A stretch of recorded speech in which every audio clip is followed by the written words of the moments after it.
Hello students, आज है अपनी विविध प्रश्नमाला 16। तो उसका जो क्वेश्चन नंबर 1 है उसमें दिया गया है कि एक घन का संपूर्ण पृष्ठीय क्षेत्रफल 486 वर्ग सेंटीमीटर है, तो इस घन की भुजा क्या होगी। तो देखिए यहाँ अपने को दे रखा है घन का संपूर्ण पृष्ठीय क्षेत्रफल, जबकि हम जानते हैं कि घन का संपूर्ण पृष्ठीय क्षेत्रफल क्या होता है, 6 गुणा भुजा स्क्वायर होता है।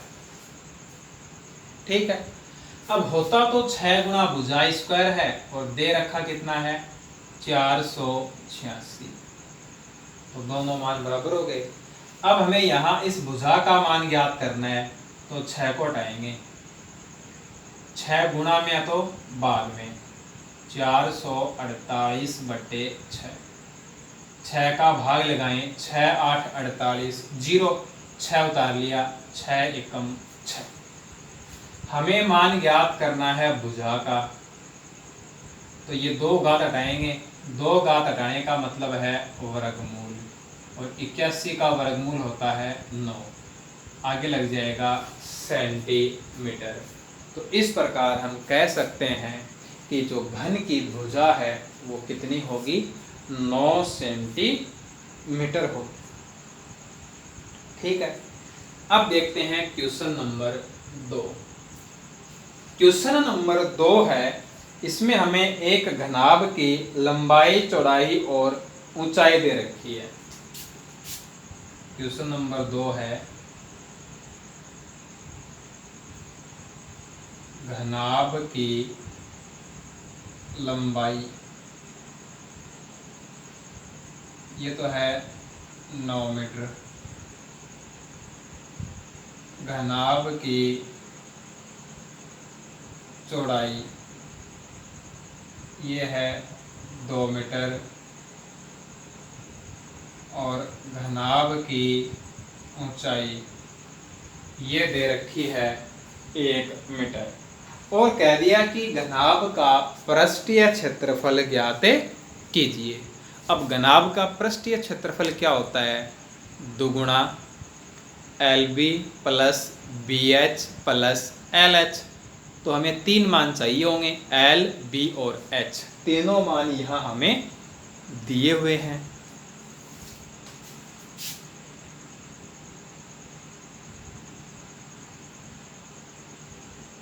घनाभ का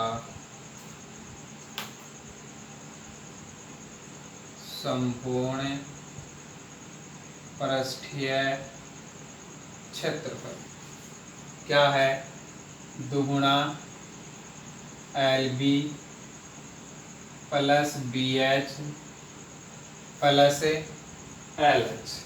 अब इनके मान रख दो, तो ये हो जाएगा 2 गुणा 9 गुणा 2 प्लस 2 गुणा 1 प्लस 9 गुणा 1,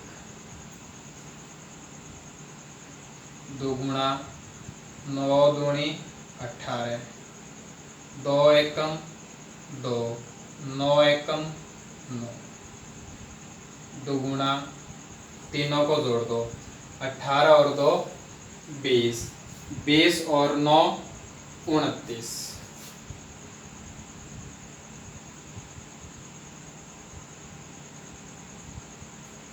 अब 29 को क्या करना है, 2 से गुणा करना है, 2 से गुणा कर देंगे तो ये हो जाएगा 58 वर्ग मीटर।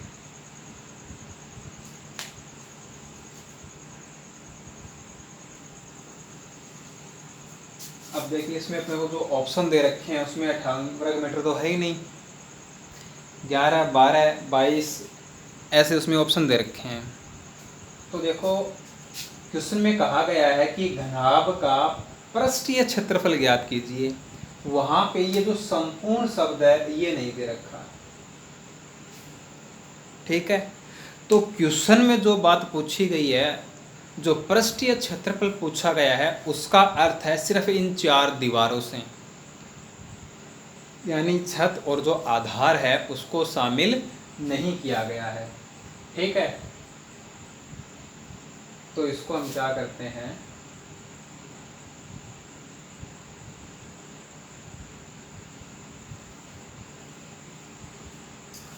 तो घनाभ का पृष्ठीय क्षेत्रफल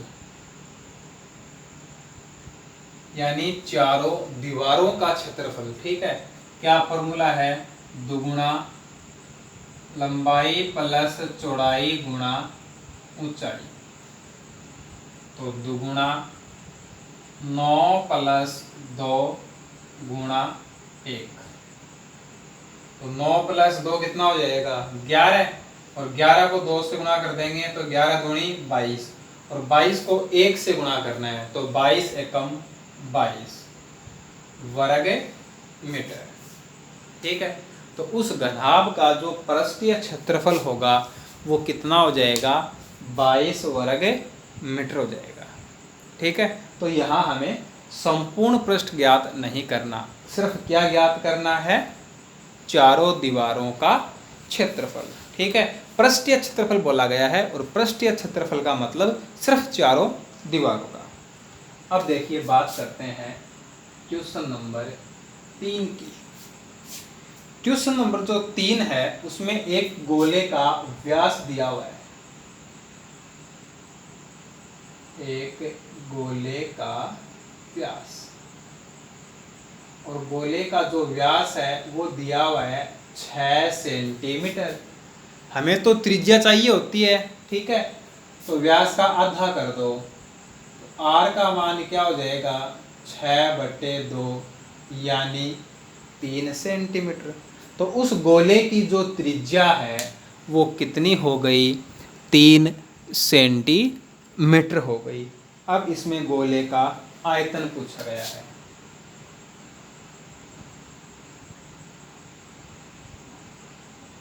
गोले का आयतन, गोले का आयतन बताना है इसमें। ठीक है, और जो अपने को 4 ऑप्शन दिए हुए हैं उन 4 ऑप्शन को देखें तो प्रत्येक ऑप्शन में पाई लगा हुआ है, इसका मतलब हमें पाई की जगह है 22/7 नहीं रखना है। ठीक है, तो क्या फॉर्मूला है गोले के आयतन का, 4/3 पाई r क्यूब, 4/3 पाई r क्यूब मान रख दो, 4/3 पाई गुणा पाई। अपने को ऑप्शन दिए हुए हैं, ऑप्शन के अकॉर्डिंग काम करना है अपने को। ठीक है, सिर्फ कहा गया होता कि गोले का आयतन तो हम इसमें पाई का मान रख सकते थे। अब है r क्यूब यानी 3 गुणा 3 गुणा 3, एक 3 है वो कैंसिल हो जाएगा, 3 गुणा 3 9, और 9 गुणा 4 36 पाई। आयतन है तो घन सेंटीमीटर। तो उस गोले का जो आयतन होगा वो कितना हो गया 36 पाई घन सेंटीमीटर हो गया। ठीक है, अब देखो, अब बात करते हैं क्वेश्चन नंबर 4 की। क्वेश्चन नंबर 4 है कि एक बेलन है, बेलन के आधार की त्रिज्या, ठीक है, बेलन के आधार की त्रिज्या r बराबर दे रखी है 14 सेंटीमीटर, और कह रहा है कि इसकी ऊंचाई है 10 सेंटीमीटर। बेलन की ऊंचाई h बराबर है 10 सेंटीमीटर। ठीक है, बेलन के आधार की त्रिज्या r का मान दे दिया 14 सेंटीमीटर और बेलन की ऊंचाई h का मान दे दिया 10 सेंटीमीटर, और पूछ रहा है कि बेलन का वक्र पृष्ठ क्षेत्रफल ज्ञात कीजिए।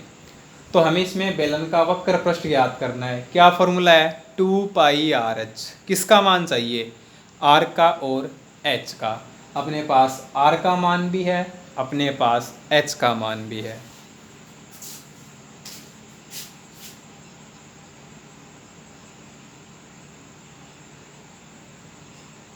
बेलन का वक्र पृष्ठीय क्षेत्रफल क्या होगा?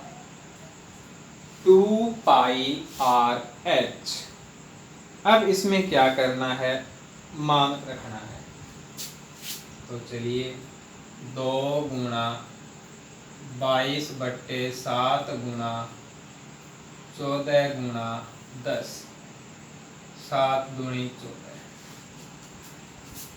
अब इनको गुणा करें तो 22 को 2 से गुणा करेंगे तो 22 दूनी 44, और 44 2 से गुणा होगा तो 44 दूनी 88।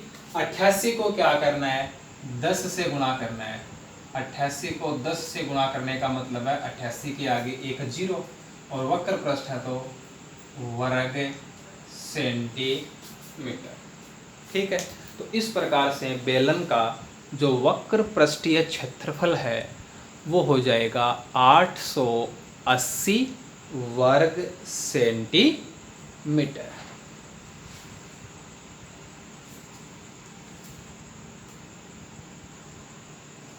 अब देखिए क्वेश्चन नंबर 5। क्वेश्चन नंबर 5 है, इसमें कह रखा है कि एक शंकु की ऊंचाई 6 सेंटीमीटर और आयतन 308 घन सेंटीमीटर है, तो इसके आधार की त्रिज्या ज्ञात कीजिए। 2 बातें बताई हुई हैं अपने को, 2 मान इसमें दे रखे हैं।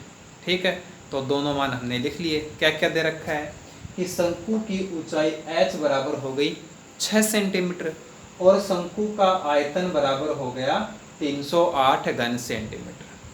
त्रिज्या पूछ रखी है। अब देखो क्या दे रखा है? आयतन। और हम जानते हैं कि शंकु का आयतन क्या होता है? 1/3 πr² h होता है। तो 1/3 πr² h। अब होता तो 1/3 πr² h है, लेकिन दिया हुआ कितना है? 308 है। तो इसका मतलब तो ये हुआ ना कि 1/3 πr² h की जो वैल्यू है वो कितनी है? 308 है। अब इसमें जो मान अपने पास है वो रख देंगे, गणना करेंगे, जो पूछा गया वो आ जाएगा। देखिए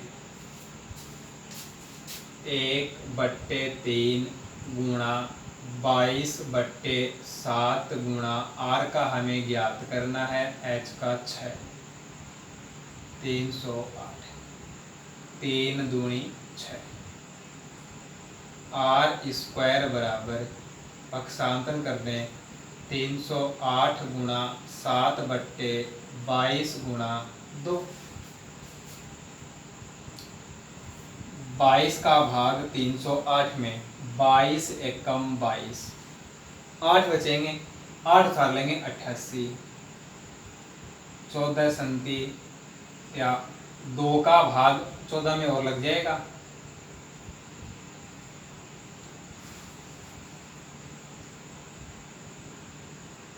2 का भाग 14 में 7 बार। तो r² बराबर क्या हो गया? 49।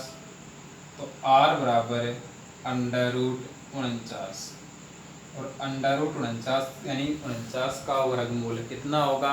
7 सेंटीमीटर। तो यहाँ भी क्या लग जाएगा? सेंटीमीटर। इसका मतलब है शंकु के